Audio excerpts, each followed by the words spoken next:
नमस्कार, मैं हूँ इंद्रानी तालुकदार। कैसे हैं आप लोग? उम्मीद करती हूँ कि आप लोग बहुत अच्छे होंगे। मैं भी आप लोगों की कृपा से बहुत अच्छी हूँ। आज मैं जिस देवी के बारे में बात करने वाली हूँ वो बहुत ही अलग है। अलग मतलब उनका जो वेशभूषा है, उनका सेंस ऑफ ड्रेसिंग है वो अलग है। वो सफ़ेद कलर की वस्त्र में रहती है। उनके बाल बिखरे हुए हैं, लेकिन फिर भी वो बहुत दयालु है। जी हाँ, सही पहचाना आपने।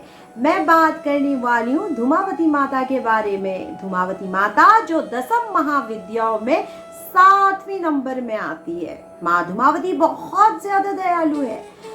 जिस इंसान की जिंदगी में इतनी ज्यादा दरिद्रता छाई हुई है कि उसकी जिंदगी के हर इनकम की जो सोर्सेस है खत्म हो चुका है, बंद हो चुका है, उसके जॉब चली जाती है, उसकी जिंदगी की मतलब कि पैसा आने का नाम नहीं ले रहा है, वो इंसान जहाँ पे भी हाथ दे डाल रहा है वो सारी चीज़ें खराब हो रही है। ऐसे पोजीशन में अगर कोई इंसान रहे तो माँ धूमावती की पूजा अर्चना करना चाहिए।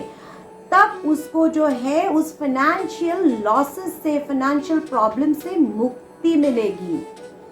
माँ धूमावती माता को केतु ग्रह की अधिष्ठात्री देवी कहा जाता है। केतु ग्रह के बारे में तो सुना है। केतु ग्रह का जब दशा महादशा आता है तो लोगों की जिंदगी में जो है तूफान आ जाता है ना।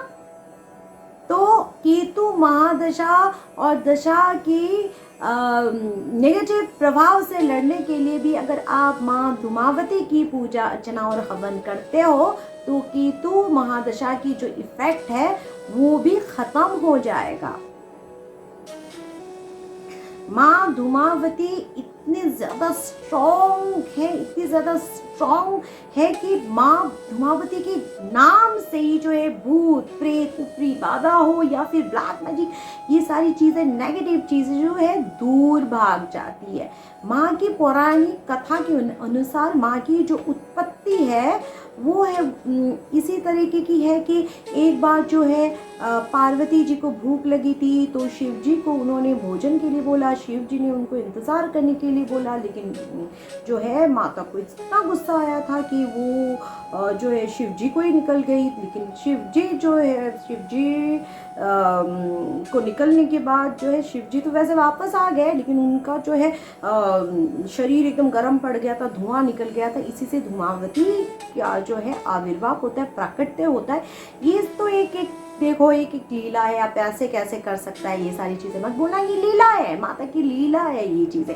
ये लीला हमें ये दर्शाती है कि ऐसी भी, क्योंकि हमारी जब प्रलय आती है, प्रलय में माता की उस रूप का भी बहुत ज़रूरत पड़ती है। एक पुरानी पौराणिक कथा है। और एक दूसरी कथा है जब सती माता ने जो अपना शरीर त्याग किया था, जिस हवन कुंड में वो चली गई थी, उसमें माता की शरीर से जो बाद में धुआं निकला है उसी को ही धूमावती कहा जाता है।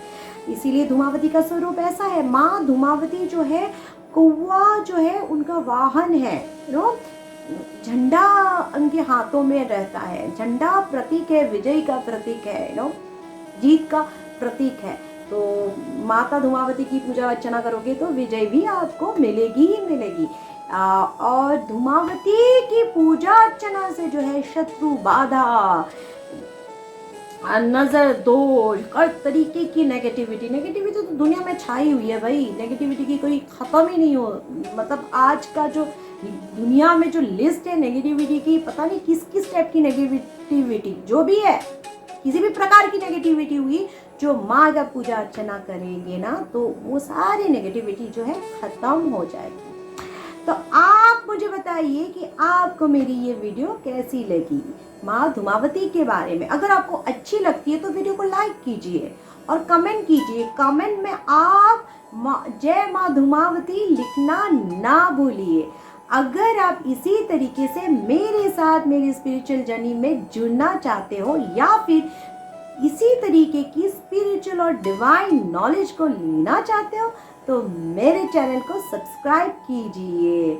मैं फिर आपसे मिलूंगी कुछ एक नई अच्छी सी प्यारी सी खूबसूरत सी डिवाइन सी स्पिरिचुअल टॉपिक के साथ मुझे दीजिए इजाज़त। जय माँ धुमावती।